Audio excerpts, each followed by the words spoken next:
Hey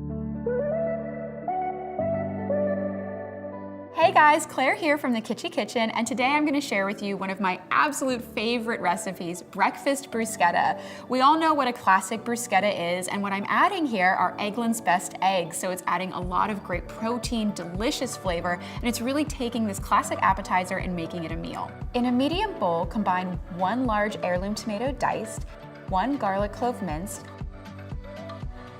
and then season with salt and pepper and drizzle with a little bit of olive oil.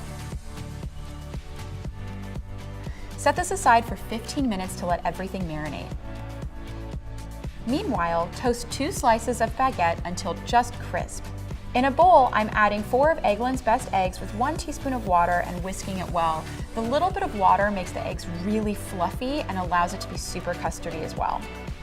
In a small saucepan over medium heat, add 2 teaspoons olive oil. Once it's hot, add the whisked whole Eggland's best eggs. Stir constantly for about 10 minutes until the eggs appear to be custardy and thickening up. Place the scrambled eggs on the toasted baguette and then top with the tomato and garlic mix. Finish with fresh basil and a drizzle of olive oil. All of these flavors are so fresh and delicious, and it's so simple to put together. Thanks so much for watching. Bon appetit!